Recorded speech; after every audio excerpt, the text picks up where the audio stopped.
Hi!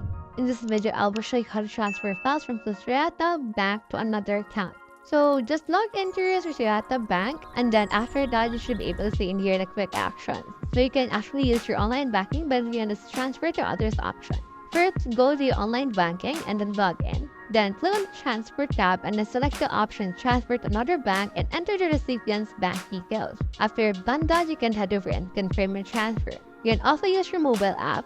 Sign in to your app right there, and then click on the transfer and then select external account transfer and then enter recipient information and submit in order to transfer it. You can also do this by in person at the bank. Also, you can head to your society branch nearest you and then ask the teller for assistance for transferring funds. You can also use wire transfer, and for this one, it's actually available online or at the branch, and take note that they have some potential fees.